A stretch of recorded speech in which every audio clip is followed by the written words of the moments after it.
大家好，欢迎收看《震惊最前线》，无马看中国，我是主持人张宏林，再次欢迎大家收看我们的节目哦。最近中共建党100周年哦这个我们看到有许多关心中国议题的朋友都持续的针对这议题来做一些了解。当然，习近平也发表了公开的一些谈话，大家也不断做一些解读哦。到底中国共产党建党100年哦，有没有哪些值得我们来做一些关注的一些内容？我想最简单的方法是他们最近编写了一个中国共产党100年的这样的一个资料里面哦。大家可以不妨从这篇建党100年的这些他们的一个报告书里面，可以来了解一下他们自己怎么看待他们在这段期间对中国重要的一些影响。当然了这个这么爱面子的中共，当然是大吹大擂说在历史上面他们扮演非常重要的角色，才能让中国走到现今这样对国际有举足轻重的影响的角色，人民富足等等，大体上是如此。不过我们看起来这一份这个报告里面，显然还是只讲好的不敢去面对他们在这一个所谓的建国过程当中，这个建党的过程所产生的一些面向。所以我想这个值得我们从他的这份报告来让我们来反推或者来观察，到底有什么值得我们应该去进一步深入了解的事情。那我们开心邀请到透视中国的高级研究员，也是台大政治系的荣誉教授闵居正老师，再次来帮我们做一下评析哦。我们欢迎我们闵老师。主持人洪林兄好，各位观众朋友们大家好。是老师当提到这个中国共产党100年大事记哦，哇，既然叫大事记，其实很多组织都会做大事记哦，一定是记载一些组织非常重要的一些时刻，当然有些也会愿意做一些反思哦。那从这个部分，请老师来介绍一下这本大事记哦，到底他写了哪些东西呢？对，中国共产党呢，从1921年就民国10年呢建党到现在呢，真的整整100年。这100年来呢，他们自己经过很多困难，然后对中国的冲击呢也非常大，到今天呢都还没有过去。当然，他们自己很高兴的活了100岁，所以他们就做了这么个大事记。简单说呢，就是在上个月的最后几天，6月27号呢，中共中央呢，它的一个叫做党史跟着文献研究所文件研究院呢，发表了这么一个东西，叫《中国共产党100年大事记》。大概差不多10万字，各位在网上呢可以看到它的全文。从刚刚讲到1921年呢，写到现在2021年，然后一年年这样写呢，写了100年，然后写了每年的这个重大的事件。就像你说的，他们这个第一呢，这个喜欢吹嘘，然后他们写的东西跟他们挑选的东西呢，它的标准，在我看起来大概有3个问题吧。第一个就是有些事情他绝口不提，第二个有些事情他颠倒黑白，有些事情他根本就造谣。所以吹嘘的都是他怎么伟大，因为共产党一向讲自己说伟大、光荣、正确嘛，所以这整篇东西呢贯穿就是共产党怎么伟大、怎么光荣、怎么正确。但是呢，在大吹大擂所谓的光荣跟成就的时候呢，他对人民所付的代价没有谈。对于中国的环境，不管空气啦、土壤啦、水这种环境污染所付的代价绝口不提。更重要就是对中华民族的文化跟道德伤害，他绝口不提。那么这些我认为呢都是比较大的事情，所以等一下我们可以比较详细的谈一下。对，那如果这样子，我想就接着大家一定很想问说，老师，那从你的观点，他到底你觉得遗漏了哪些重要的部分呢？我想我们大概可以粗略分几个阶段嘛，一个到就从建党到这个建国了，就从1921年到1949年，这第一个阶段。第二阶段，譬如像毛泽东执政，然后在邓小平执政，然后后面江泽民执政，或一直到现在习近平执政，大家可以分成几个阶段来谈。第一个阶段呢，从创立共产党1921年呢到1949年呢建立政权呢，大概有几件事情呢是我们可以谈一下的。第一，你仔细看一下，他从头到尾没有谈共产国际跟苏联共产党对中国共产党成立的角色跟帮助。当年不是苏联共产党这么热心的去这个推动共产主义，然后推动这个中国共产党成立，应该叫做共产国际远东支部的中国小组。他如果没有努力去推这东西的话，根本没有中国共产党。后来过了几年之后，他们才把它叫做中国共产党，实际上一直是这个共产国际的远东部的这个中国支部，是这么一回事儿。所以第一呢，这没有谈。当然更没有谈苏联在当中对策略啦、教育啦、跟经费啦、跟这个武器各方面的帮助，这第一个没有谈。第二个呢，他讲了联俄容共，但他讲的是联俄联共，提扭曲事实不说。更重要就是怎么钻进国民党里面，怎么分化国民党，怎么削弱国民党，怎么破坏国民党，他只字未提。第三呢，等到被国民党分共清共之后呢，痛骂国民党背信忘义，然后呢逃到江西去，然后建立了一个国中国，然后慢慢向外扩张。实际上呢就是分裂国家这件事情他也没有谈。他当然讲的是建立江西苏区，但他完全是用美化的方式讲的啊，我们进行革命了。在中华民国看起来，你就是叛乱，就这么简单。好，那等到5次围剿他们打败了，他们逃出去，中共现在呢，乃至全世界都把它叫长征，它是长逃。为什么？从头到尾368天被国民政府军队追着打，这不叫长征，叫长逃。然后他为了逃命，但是他要美化一下，说我们不是逃命，我们是要北上抗日。最后逃到哪里去呢？逃到离日本军队很远的地方，叫陕西。原来想逃新疆的，为什么逃新疆呢？想得到苏联的帮忙。这话他也没有讲。抗战当中的这个1分抗战，2分应付，7分发展，他也没有讲，这大家都很熟悉的了。抗战结束之后，在这个对日战争结束前几天，苏联对日本宣战，苏联的大军呢分4路呢打进中国东北。中国共产党连续发了7道命令，命令他各个地方的部队向东北，然后向察哈尔这地方移动，然后去配合苏联军队侵略东北。他有没有讲？没有讲，这是彻头彻尾的汉奸行为。这事情要么就是绝口不提，要么就颠倒黑白，要么就根本造谣。那再来是发动内战。我过去曾经讲过，我说中共连这个事情呢都想赖掉。我到北京去开会，他们说内战是你们先发动的，我说为什么？他说你们先开枪的，我说可以啊，我们来数数看。国民政府当时正规军大120万，然后民兵呢300多万，加起来400万出头。你共产党的军队呢90万正规军，90万到120万正规军，民兵300万，加起来也400万出头。国民党跟共产党兵力差不多1比1，你说到最后你会放下枪来搞民主政治？我不开枪，你不开枪吗？你敢回答我这句话？北京没人敢回答我这句话。谁敢讲说我国民党不开枪，你共产党绝对不开枪？是不是这样？这事情在东欧我们都看过了。所以我刚刚讲那几句话呢，我不是乱讲的，这大概是第1个阶段的部分。我想听到老师刚刚提到的部分，大家可以针对这部分可以做一下了解。其实我就在想说，当然不能写当初俄共对中共的支持啊，为什么？这就标准的这个干涉内政，这个就是叛国啊，那不是不就是当然不能写，不然我们的起头就是从勾结外国势力，这不是很丢脸吗？所以你们现在不可以，你们现在跟欧美来谈就是勾结外国势力。我当初不是，我是为了民族大义，这个是我有完全的正当性。其实你看起来是非常好笑了。当另外一件事情是，我觉得谈到毛泽东这个时代，我老实讲，毛泽东在这个中国刚开始的时候，我觉得引起许多其实现在大家都谈起了一个非常重要、重大，甚至大家认为是很负面的部分啊。那是不是？我觉得照刚刚逻辑，他们一定避重就轻吧？当然是。第一个就是5大运动，我们过去讲过，就是在刚刚建国的时候呢，分5个战线去清理这个他怀疑的人跟这个统治者社会。大概5大运动下来，我们看一下呢，第一，杀人多，杀人杀了非常多。我们常讲，我们说一个国家呢，在这个刚刚巩固政权的时候呢，你会清除一些敌对势力呢，这个我们可以理解。它不是说清除敌对势力。我们在这个比较进步的国家里面，你说你杀人，第一要依法，第二就是你要这个罪行是明确的，对不对？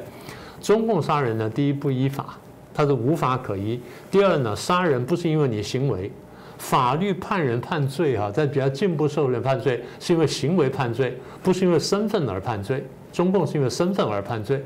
这是完全不一样的。你是地主我就杀，你是国民党我就杀，你是三青团我就杀，你是什么我就杀。以身份杀人，不是以行为杀人啊。但是杀的比例呢又很高，然后数字很大。杀完人之后呢，夺取钱财，夺你的钱，夺土地，夺房屋，夺各种资源，不然不叫做共产党啊。这第二点。第三点，在这过程当中，为了严密监控跟掌握这个社会呢，它摧毁了传统的道德，摧毁了社会的网络，摧毁了人际关系，摧毁了最后的人伦关系。所以这么一来呢，导致一个对共产党出现了一个对社会的全面掌控，这是2000年中国历史上没看到的，这第一点。第二点就3大改造了，对农业、对手工业跟工商业改造，进一步的夺取钱财、土地、资源等等。更彻底就是基本消灭私有财产，就中共官方自己讲，我把私有财产消灭到剩下7.1%，也就是说公有跟这个共有的这财产呢，到达92.9%。他自己讲说，把中国的经济结构彻底改变，但是同时消灭了什么呢？生产诱因。我没有了私有财产，我没有生产诱因，所以社会就停滞不前啊。这个第二个问题。第三个问题就是反右运动。反右运动基本上真的知识分子来，他们自己讲说反右扩大化了，其实还有另外结果，消灭了完全不同的言论，使得后面的胡作非为没有人敢讲话，酿成更大的错误。他说反右严重扩大化，他没有给数字。官方自己愿意承认的反右打了多少人呢？打了55万人，最后平反了，剩下多少人没平反呢？说的少的剩下5个人没有平反，说的多的剩下1万人没平反。我就用多的来算，假设当时中国7亿人里面或8亿人里面有1万个反右派分子，你需要发动一个全国运动去打他吗？你随便抓都抓完了。好，就算是1万人好了，最后打了多少？打了55万。也就是说扩大了55倍。校长说跟我讲说，明老师你当人太客气了，你每次只当1个2个，你多当点。我说好，我当55倍，这是什么概念？对不对？完全荒唐了啊！这第三件事情，反右运动。第4件事情，3面红旗大跃进，除了浪费资源、浪费劳动力、浪费资本不说呢，最荒谬就是制造了人类有史以来的最大的饥荒，死亡多少人呢？官方半承认是1500万人，官方半承认。而这个数字有趣的是，毛泽东在发动前就算过，他跟他的秘书李志绥讲过这件事情。他医生，他讲过这件事情。后来死多少人呢？3500万到4500万人，这是你难以想象的数字。然后再来是文化大革命，发动红卫兵，然后去破四旧。不但破四旧，把人际关系呢进一步破坏，最后红卫兵之间人际关系也破坏，红卫兵呢发动内战，最后大概死多少人呢？在文化大革命当中没有正确数字，一般来说呢大概是200万到700万，社会关系呢就完全破坏。所以这个是我们看到呢，你刚刚讲说毛泽东时期很多人他不愿意谈，是他在这边没有谈，在最早呢再回头去检讨文革那几份文件当中还多少谈了一下。到了习近平上台之后呢，这事情就越来越淡，越来越淡。现在呢，因为要回到那条路上去，所以这东西呢也慢慢不谈了。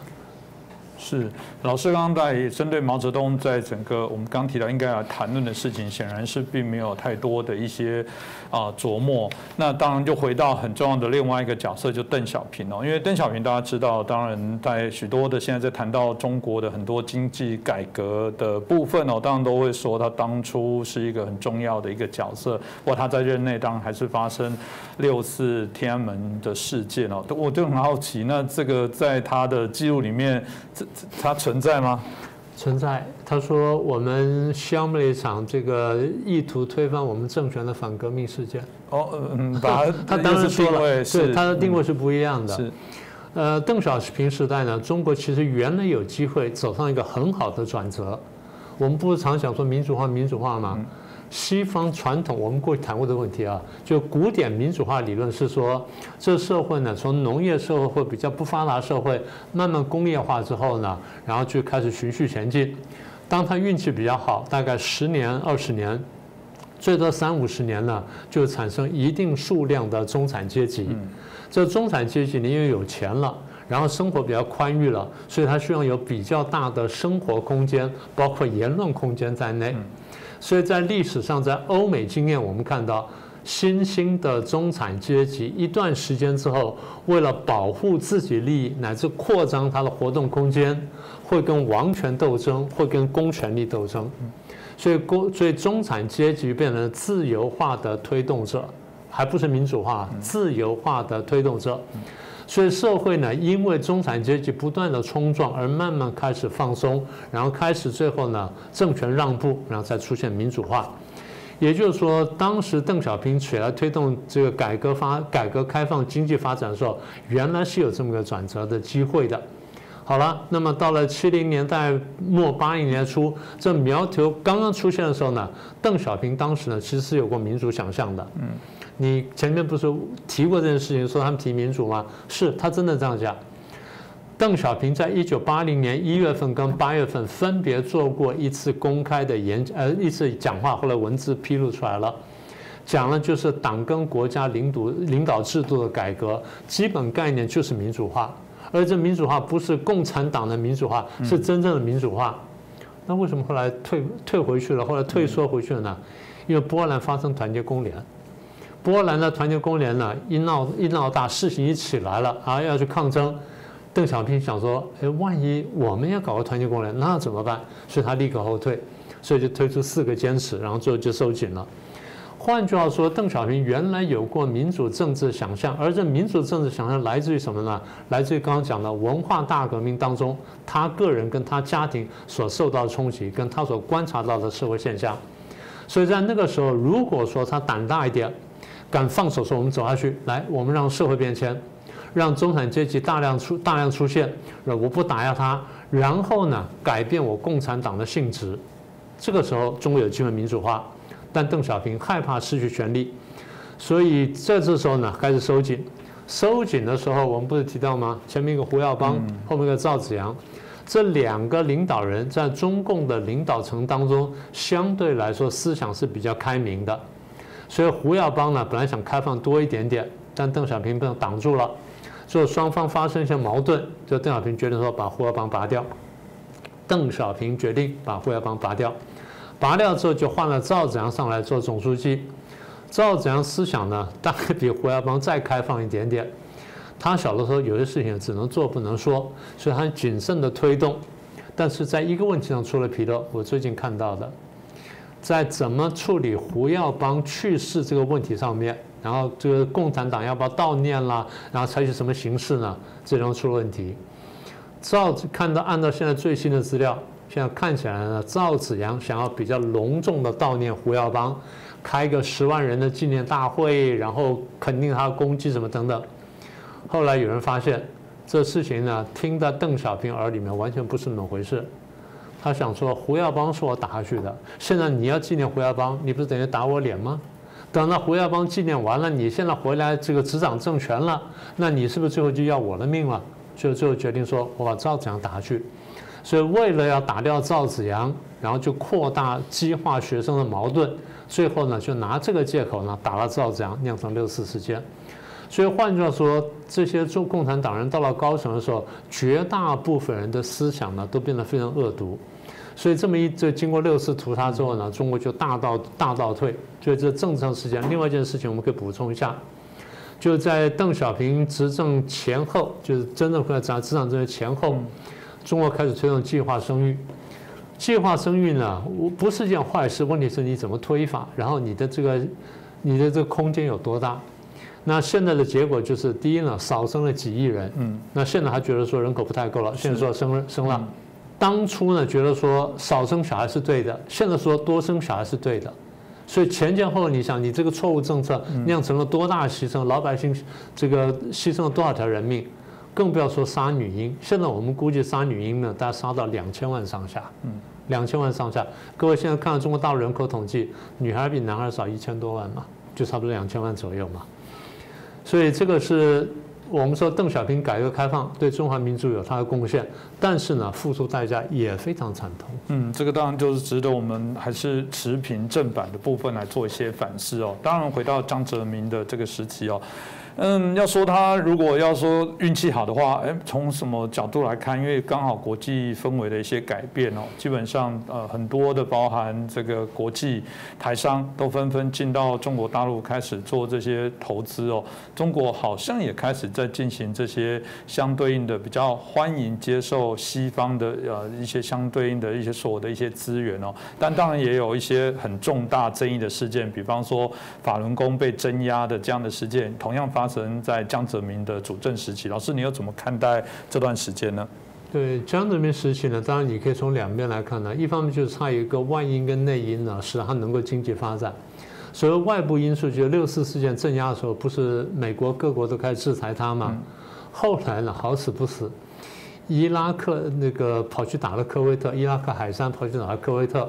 美国要去打这伊拉克，因为美国如果不打伊拉克的话，伊拉克打完科威特之后，可能会去打沙烏地阿拉伯，那这时候他就宰制全世界石油，那国际上就莫可奈何他了。所以美国必须去打伊拉克。美国要打伊拉克，就必须在联合国里面得到中共的支持，在联合国里面得到中共的支持，就必须解除对中共的这个制裁。所以最后美国没办法了，就解除了制裁。中共在解除制裁之后呢，然后台商港商这时候呢就慢慢回到大陆上去，开始是小规模了，后来呢因为外商那时候都逃走了嘛，所以台商港商回去占领了很多阵地。当台商港商开始赚钱之后，国际商家一看说，哎，有机可乘，就陆续回去，一下子呢就带了很多钱进去。当大家把这些东西带进去之后呢，其实也造成一个很大磁吸效应，因为中国毕竟是一个很大的一个地方，人口也多，市场也大，然后制造力也强大，所以这么来呢，就把制造呢工厂呢整个制造业吸走了，然后也把国际很多市场呢吸走跟扩大了。这么一来，对经济发展来说好事，但对一个一党独大的共产或者一党专政的共产党来说，却是极大的坏事。为什么？没有人监督，我几乎可以为所欲为啊！这是外部因素。内部因素就是江泽民。江泽民是在这邓小平先后拔掉胡耀邦跟赵紫阳之后提拔上来的。这个人是没有经过培养的，所以换句话说，没有强固的权力基础。那邓小平一方面要帮助他建立的权力基础，二方面呢，你江泽民自己要想办法建立权力基础。邓小平可以帮忙，但江泽民想出办法就是放手让大家贪污，我等于说卖恩惠给你。所以那个时候呢，各位看到江泽民在开始主政之后呢，92年主政之后，一方面外商港商都进来了，经济开始繁荣了。二方面就是内部要稳定局势，然后让大家转移视线，不去想6·4屠杀，你们去赚钱吧，大家就赚钱了。一赚钱一放手，他对几乎是鼓励，就等于是鼓励贪污追逐金钱，这么来导致一个非常严重的情况，叫道德败坏。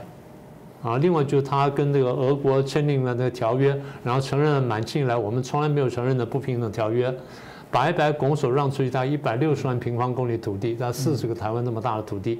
所以这个东西我们另外再说吧。那我们讲回这道德败坏，在道德败坏整个社会在开始往上走的时候，法轮功出现。法轮功是一个中国自古传下来的性命双修的功法，是一个佛家的功法。在当时你去查那些背景，查那些事情，第一，他教人就要修真、修善、修忍，在道德上要求你提得非常高。第二，我们注意到，在90年代初期去修炼法轮功的绝大部分是社会主流，以当时的中上层的知识分子为主。大家可以看到，法轮功最早被打压那批人，全部是高校老师跟这个高中老师，也就是都是知识分子跟这教书人。这些人呢，第一，他原来对自己的物欲要求就比较低。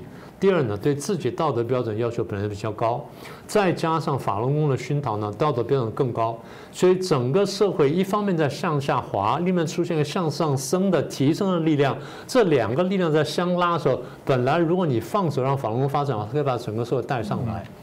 我们在很多地方看到无数的案例，但是呢，中国共产党有个问题就是，他见不得在共产党以外有另外的力量跟他分庭抗礼，甚至说刚刚出露苗头而已，所以他非常谨慎地盯着这新兴的这么一个信仰的一个力量。那么这个道德提升力量，最后他决定说，你在跟党争群众。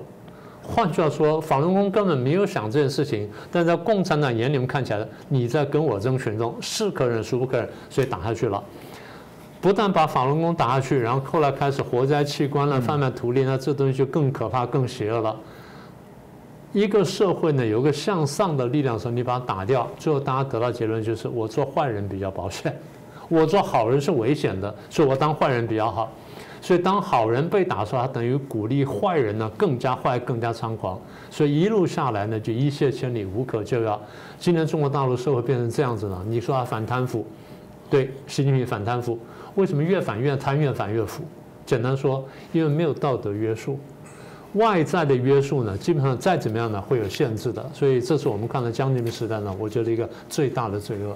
当然，这个中共100年的大事记的部分还有许多可以来谈了。这个未来有机会，我觉得可以请明老师再进一步做一些分析哦。那我想最后老师是不是也可以简单的做一个总结，就是说中和，你觉得如果很多民众还没有看过，或者也有人看过了，可能还不知道到底要看里面哪些的重要的重点，老师你有没有什么一些结论跟大家分享？第一呢，我们不只是看中共哈，我们把这个人类社会200个国家横向来比较，比这么200年，我们发现，去适应工业革命挑战的道路有很多啊，有资本主义了，有法西斯了，有共产主义，有威权主义。现在看起来呢，比较成功的前期比较成功，一个是威权，然后后期比较成功是资本主义，所以这2个里面选一个呢，大概都还好。那选的比较不好的一个是法西斯，更不好的是共产主义。也就是说，共产主义对于帮助国家工业化现代化，第一没有什么太大好处，第二它的代价非常高昂。为什么？第一，它理论邪恶，这我们前面说过了。第二呢，这邪恶的核心是什么呢？它嗜血，他喜欢看见血腥，他非常残忍。他不是说杀人就算了，他喜欢什么呢？他喜欢折磨人。从肉体上折磨人，从精神上折磨人，然后最后呢把你杀了，甚至把你切成碎块了，把你卖掉，这我们现在都看到的。大家说，你刚刚讲的杀人都是过去的，我们还没有数现在呢。新疆问题你怎么看？香港问题怎么看？我们前2年谈那个大水灾你怎么看？武汉肺炎你怎么看？法轮功问题怎么看？火灾气问题怎么看？现在还在杀人。然后你说杀别人就算了，共产党的这种教条呢是自己人杀自己人，所以派系斗争非常残酷。所以统治的70年下来，我们看见了人民生活有改善，对一小部分人有改善，改善是很有限的，更不要说空气、土地跟水的污染，你将来怎么办？我觉得更严重就是共产党把自己呢造就成一个新的阶级，一个新的压迫阶级跟新的剥削阶级。他告诉大家说，我们要终止剥削，要消灭阶级，就他摇身一变，变成了新的阶级，开始新的剥削。再加上我们刚刚讲的摧毁了传统的道德文化，破坏人际关系，你说这样怎么办呢？我觉得共产党或共产主义理论呢，最邪恶的部分就是不把人当人看，然后不肯反省，会再犯错。所以我常常在讲说啊，台湾今天比较小，比起来是看起来不像怎么样。大家想想看。如果70年前中国走的不是共产主义的道路，走的是三民主义的道路，会怎么样？第一，富足。假设如果中国人人均所得2万多美元，世界第1强国，毫无疑问嘛，对不对？美国现在也不过就几万块，你看中国人口是它3倍，你看平均下来的总数最大，所以第1强国。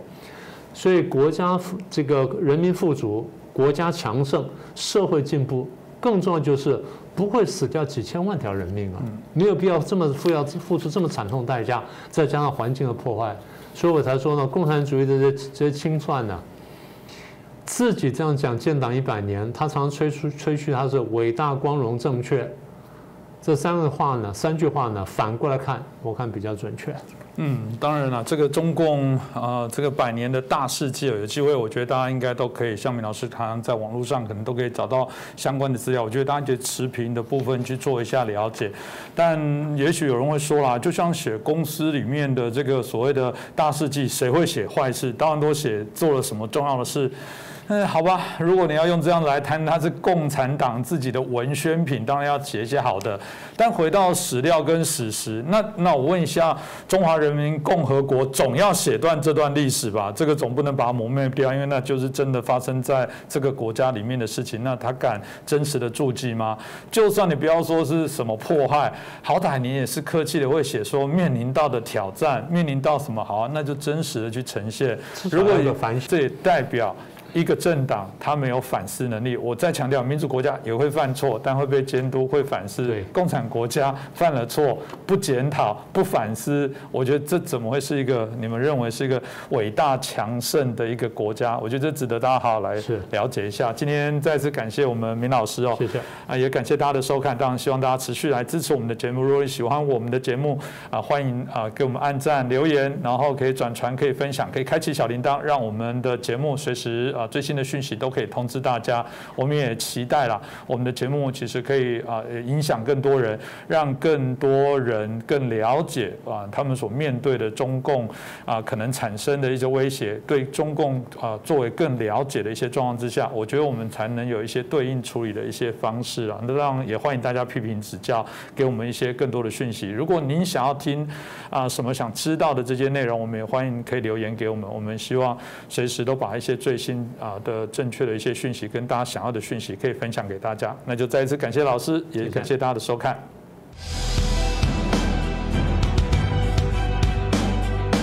各位震惊最前线的好朋友们，我是主持人张宏林，欢迎订阅我们的频道，也记得打开小铃铛，掌握最新节目通知，让精彩评论不错过，更欢迎留言转传影片。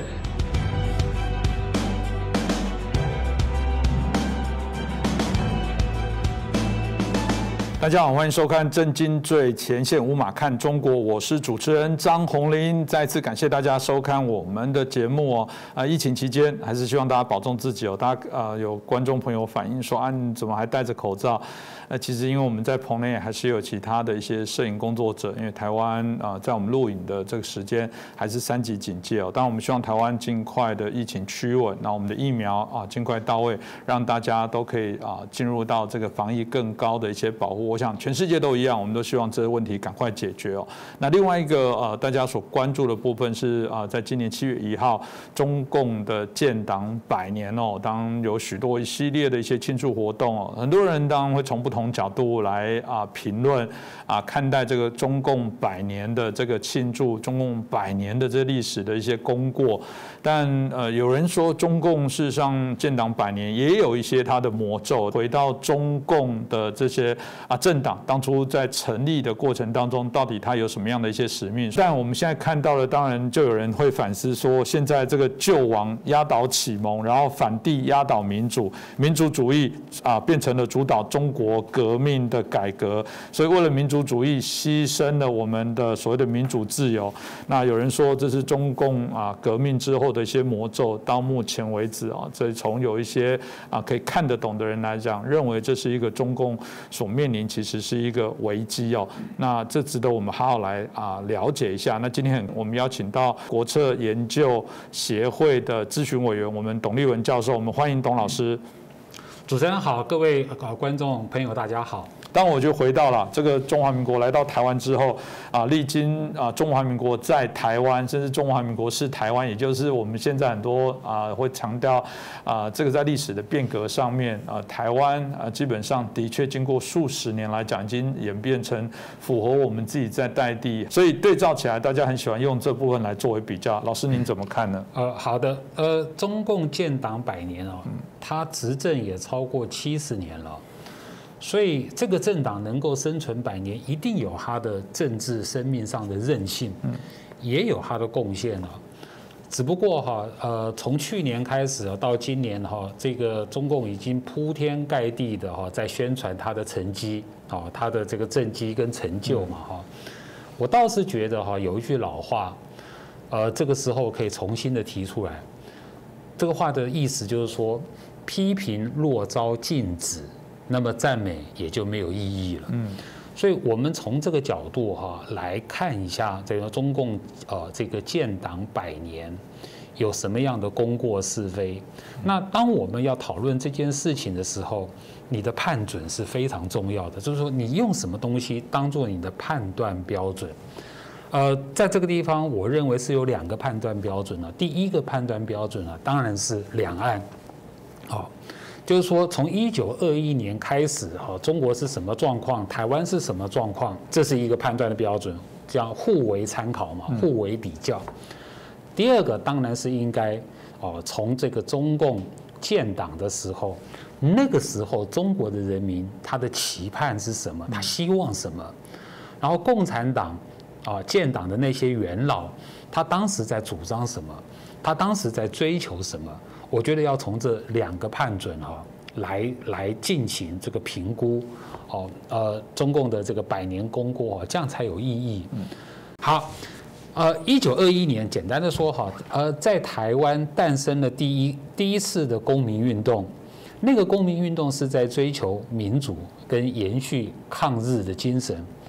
那当然，中国诞生的共产党，他在追求民主跟反帝国主义。我刚刚说了，其实台湾的公民运动，中国共产党的诞生追求的目标是一样的。1921年同一年，外蒙古宣布脱离中华民国独立，然后呢，这个广州。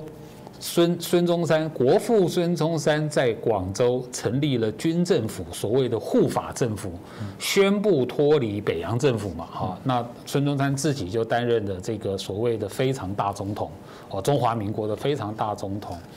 所以其实1921年的中国，它产生了共和危机、宪政危机。那一年中国已经实质分裂了。好，我们就从这个出发点来看的话。共产党的产生有一个非常重要的背景，当然就是1919年民国8年的这个所谓的五四运动嘛。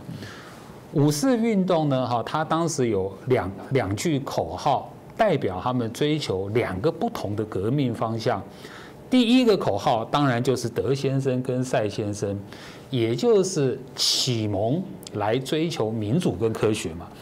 第二个口号就是外抗强权，内除国贼，就是说反帝国主义跟救亡图存。好，很不幸的是等于说中国这个革命100年来的结果，刚才主持人讲到的，就所谓的救亡压倒了启蒙，反帝压倒了这个民主。这个是历史上的共识结论了，因为其实中共这个建党50年啦、60年、70年、80年、90年，其实都有人在讨论，乃至于中华民国建国100年的时候，那个时候都有很多华人社会都在讨论100年中国。我刚才讲的那个从五四运动之后。这个救亡压倒了启蒙，反帝压倒了民主。中国的革命从一开始就是民主主义就已经占领了全部的这个革命，无论是共产党也好，国民党也好，都是这样。这个就叫做这个100年的魔咒，这是中国革命的100年魔咒，当然也是你共产党建党100年的魔咒。那这里我特别解释一下就说1921年的台湾发生什么事情那一年就是由林献堂领衔，他发起了一个公民运动，那个公民运动叫做请愿成立台湾自治议会运动。这什么意思就是说按照日本的这个立宪法的精神呢，台湾呢应该是有一个台湾议会的，是所以他就发起了这个公民运动，直接向台湾的总督府要求，就是说这个总督的立法权应该交还给台湾人民，因为按照你日本的共和宪法，你明明就是这样写的嘛。当然，这个是一个挑战这个台湾总督府权威的这个运动。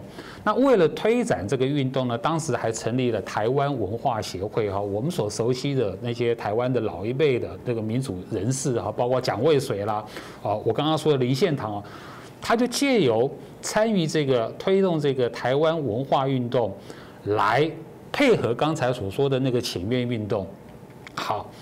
这个台湾文化运动呢，它就是台湾所谓的新文化运动无论怎么样就是说请愿运动配合台湾新文化运动，这个在台湾当时上历史上的意义，就是说这是一个非武装的抗日运动，非武装抗日运动，然后它奠定了台湾人民要求法治、要求宪政精神的那种基础，就从那时候开始的。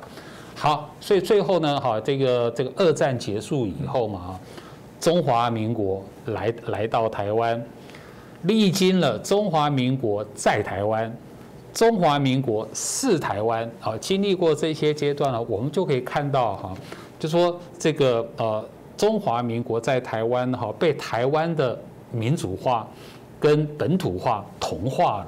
这个是中华民国的历史，那形成跟这个中华人民共和国的历史来相对照当然这是一个方面。今天主题还是要回来谈这个中共。中共这个政党哈，我觉得是这样子，就是说它是一个非常奇特的政党。好，奇特在哪里？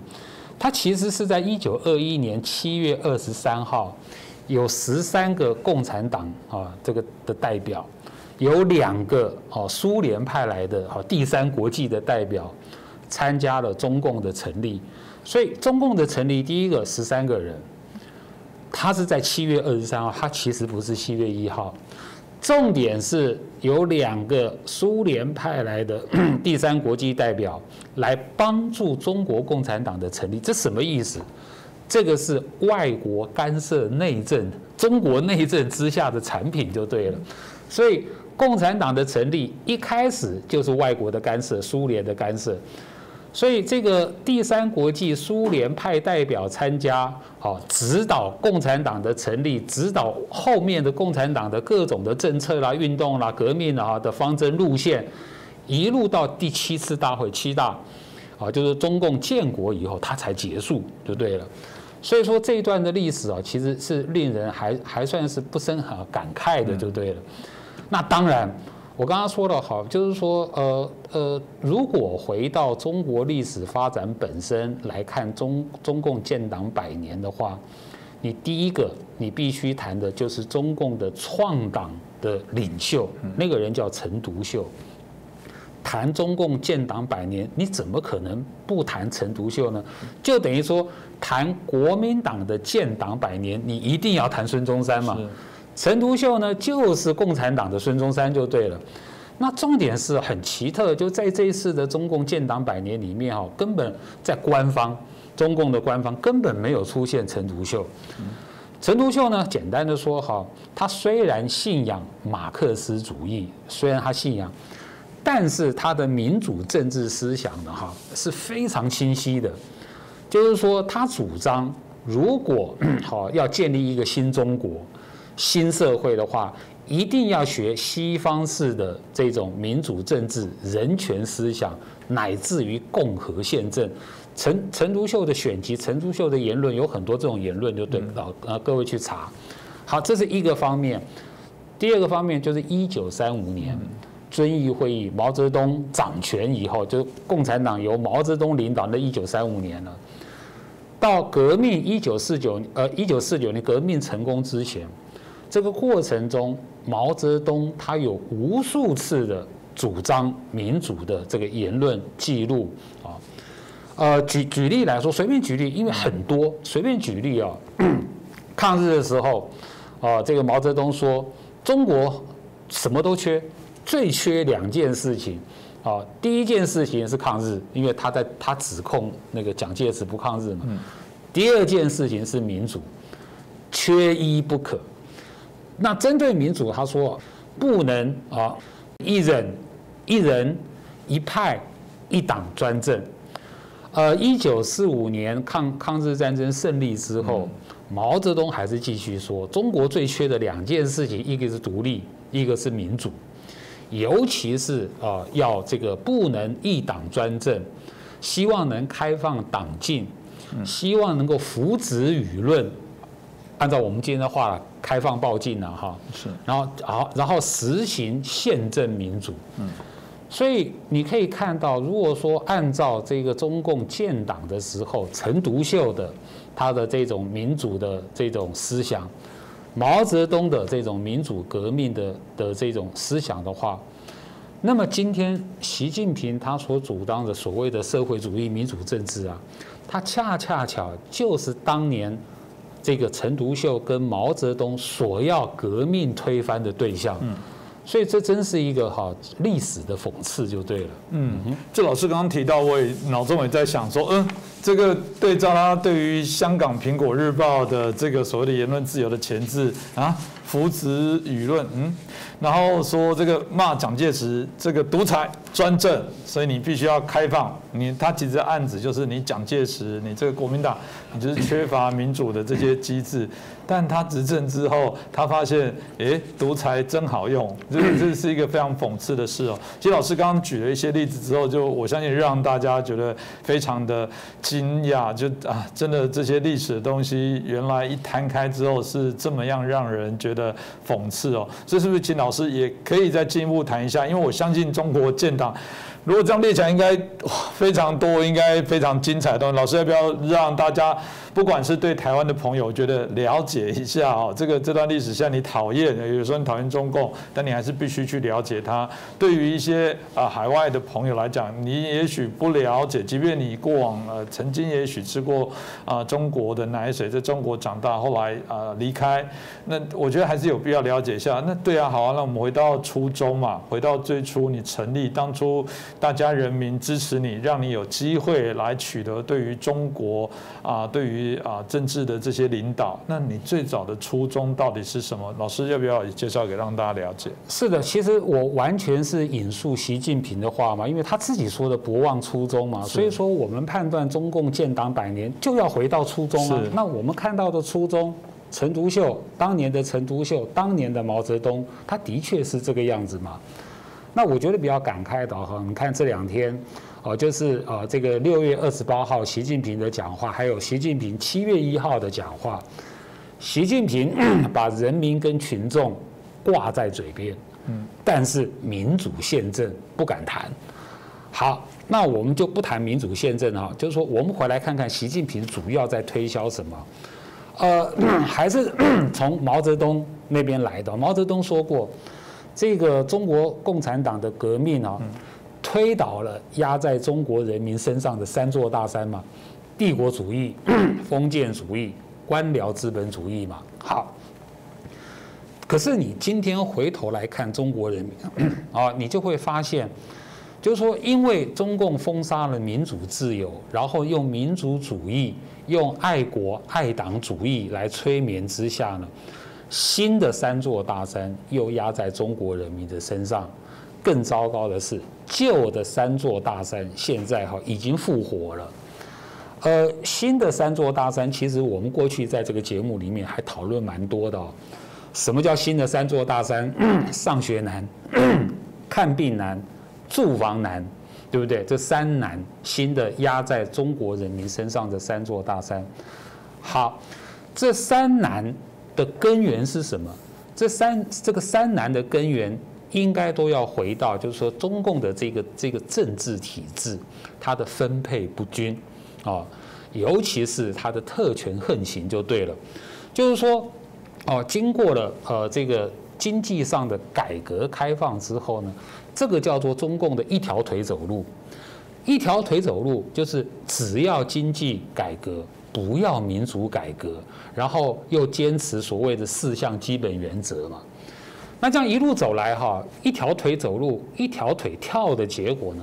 所以我们今天看到什么，就会变成说，我们看到了红2代、官2代掌握了国家，掌握了这个党，就所谓的红色权贵垄断了红色江山。这个不是封建主义，这个是什么？再过来就是说利用这个资本主义来巩固共产党的专政所以说现在叫做权贵资本主义，以前叫做官僚资本主义。那这就是过去的官僚资本主义的复活啊。所以说旧的3座大山现在复活了。那当然有人问，那帝国主义怎么回事？这就更妙了。以前有旧的8国联军嘛，现在有新的8国联军。新的8国联军呢，是中共外交部自己讲的，不是我讲的。只不过有一个重大的差别就是说这个旧的8国联军，它的目的是要这个殖民跟剥削中国，旧的帝国主义嘛。那今天中共嘴巴里面所讲的新的8国联军，它的目的是什么？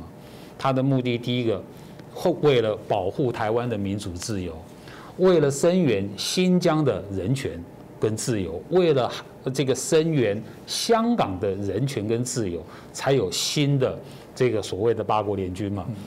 好，无论怎么样，所以你就可以看到我刚才讲的，就时到今天建党100年，啊，然后这个当年的这个旧的压在中国人民身上的3座大山，换张脸，重新复活。还不止，还有新的3座大山啊，上学难、看病难、住房难，压在中国人民的身上。所以我觉得哈，这个历史呢，我刚刚说过哈，就是过了100年哈，回到了，就是说又走回到原点就对了。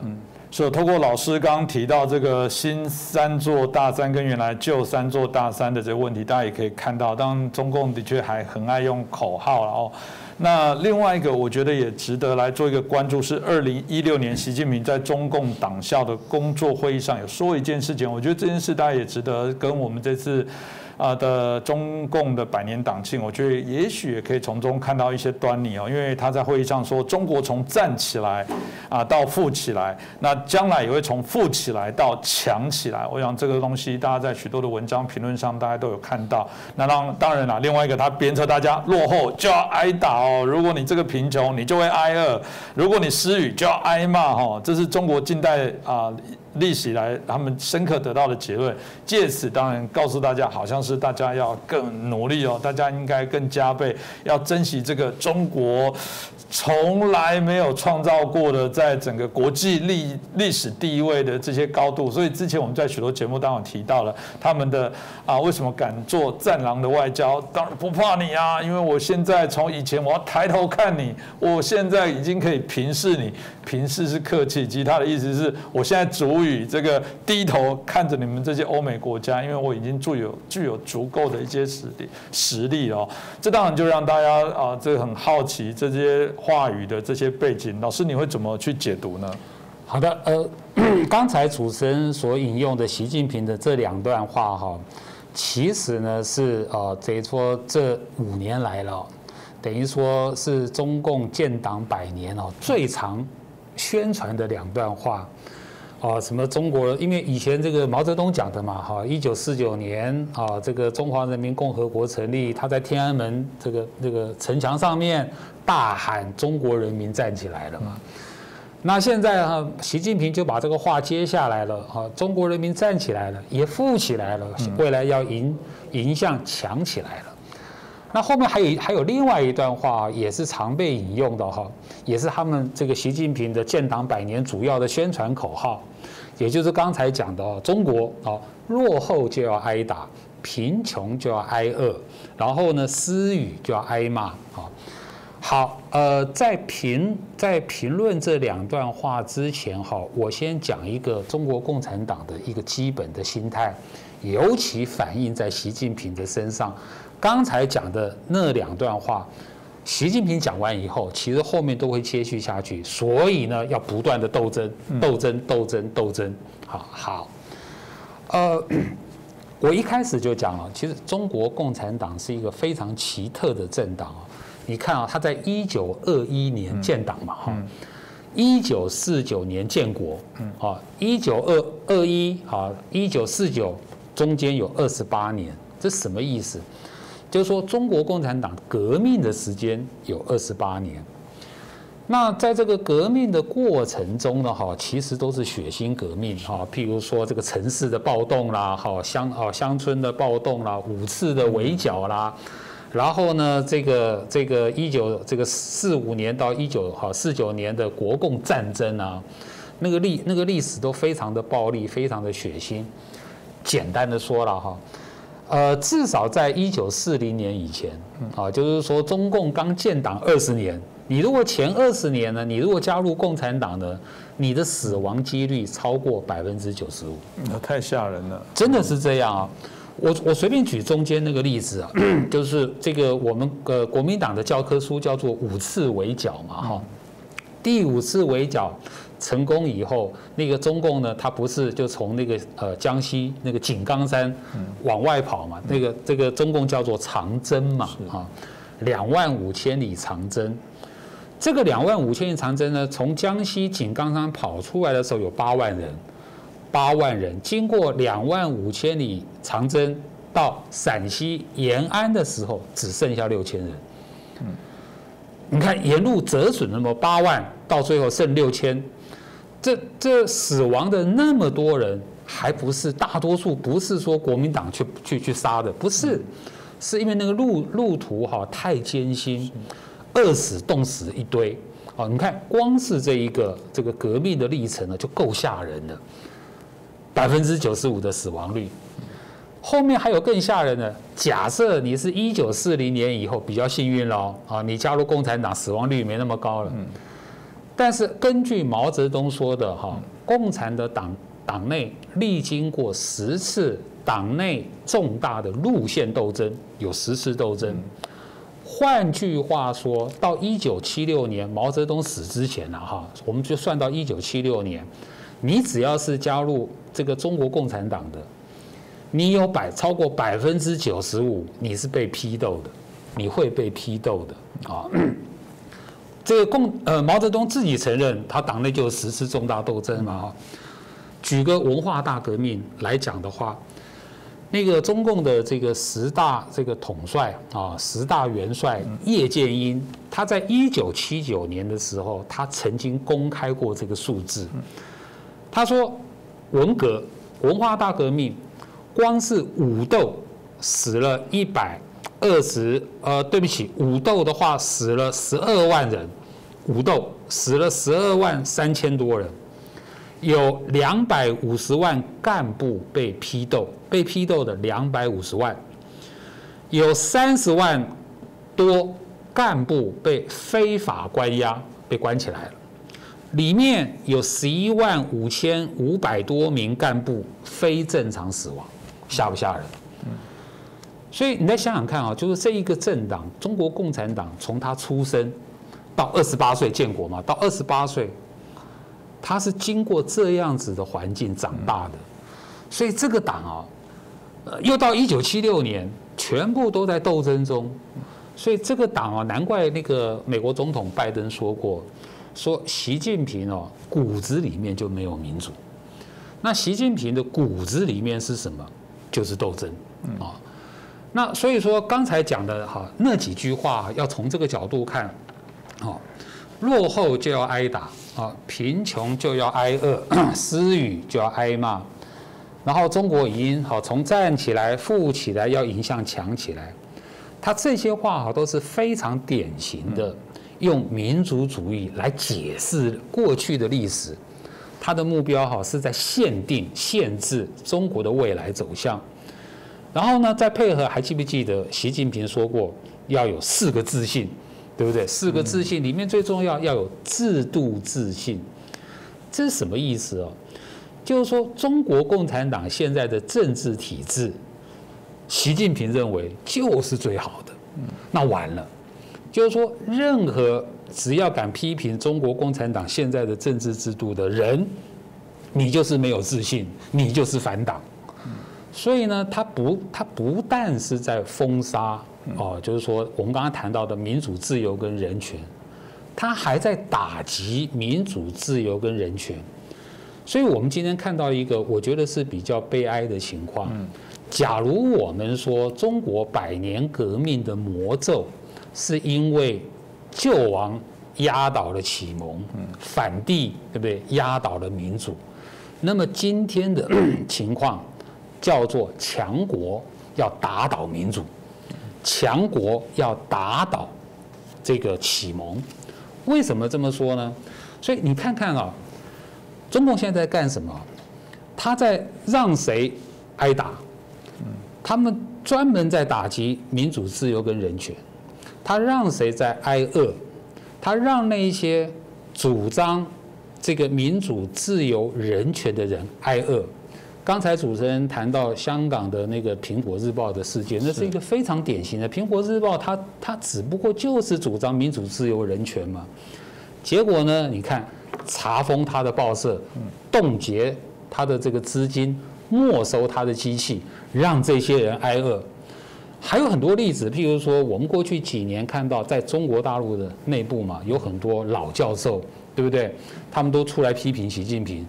结果呢，中共干一件事情，取消他们的退休金，让他晚年无以安养，就让他们挨饿嘛。那至于挨骂，那就很简单啦，就主持人刚刚讲过了，用战狼外交的方式骂回去。所以呢，等于是说，中共建党100年，此时此刻，习近平的他的这些想法，他的这些做法，你就可以看到，就是说中共建党100年，革命100年，绕了一圈，又回到原点。那100年以前那些中国人民对民主宪政的期盼，100年之前那些中共第一代领导人他的革命的理想跟革命的承诺，对民主宪政的承诺，你今天对照习近平的话的这个中共政权，其实还很遥遥无期。是老师刚刚提到，让我也心中有一些反思就是挨打、挨饿、挨骂看起来真的，原来看就正面上以为是一个鼓励啊，其实某种程度就是间接在警告你们不乖不听话，你准备挨打，你准备挨骂，我甚至准备让你挨饿，可以让我们想象这个让人其实是会非常的担忧啦。所以当然7月1号整个中国这个中共的党庆那当然也做了一些宣示，还是请教老师你怎么看待这次党庆的这些一系列的活动？那包含这个习近平相对的对外的一些谈话，我想一定很多人都很关注。老师你怎么看呢？所以刚刚主持人讲的是非常对的就看起来习近平很强势，但你看他这2天对这个党庆的安排的过程，他其实非常心虚。其实一样，从中国大陆的内部已经很多人讲的就是怎么会把这个中共的100年党庆搞得跟大难临头一样？什么叫大难临头？就是说在北京这个礼拜全部封城了，而且封的情况会那个封锁的封的情况是匪夷所思的就是说这个空中不准有飞的东西，水面上不准有任何这个可以水面滑动的东西。哪里有水？北京那个这个过去的那个北京的颐和园有没有有些开放的湖那个运河那个通通封了。地面上不准有跑的，地面下也不准有任何的活动，所以每个什么人孔盖啦，全部被封了，刀子啦、人不准有访客等等，封到这个程度你马上会想到，因为今年以来全世界封城很流行嘛。为什么封城？因为有病毒所以这个中共的对这个北京的全部的封锁，看起来是在封锁一个超级病毒。然后更奇特的就是说，因为这个建党100年嘛，有晚会、联欢晚会，这什么意思？就是生日嘛，有人过生日，请客吃饭啦，这个大家来玩嘛，大家是欢乐的嘛。这个联欢晚会突然秘密的提前1天。不知道为什么大家本来是说29号、28号晚上突然办了，好吧，秘密的办了以后公开以后，大家一看，怎么那些中共的建党元老全部缺席中共有8大元老，现在目前当然我们所熟知的，从江泽民开始嘛，江泽民胡锦涛啦、温家宝啦、朱镕基这些都是中共的元老。照道理说，那种欢乐的联欢晚会，这些元老们都要坐第一排的。更奇怪的是，也是6月28号白天有一个场合，就是中共这个习近平主持的7.1授勋大典。这个授勋呢是颁勋章给对中国共产党有功劳而且入党超过50年的人。其实中共的所有的机构跟单位都在做这个事情。我举例来说，国台办前2天也办了。那国台办颁给谁？这个入党50年对台工作有贡献的唐树倍、陈云林，就是中共国台办的那些领导。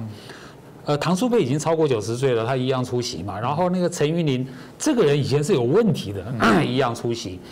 就是说这是一个政治惯例，你一定得颁给过去你的领导人。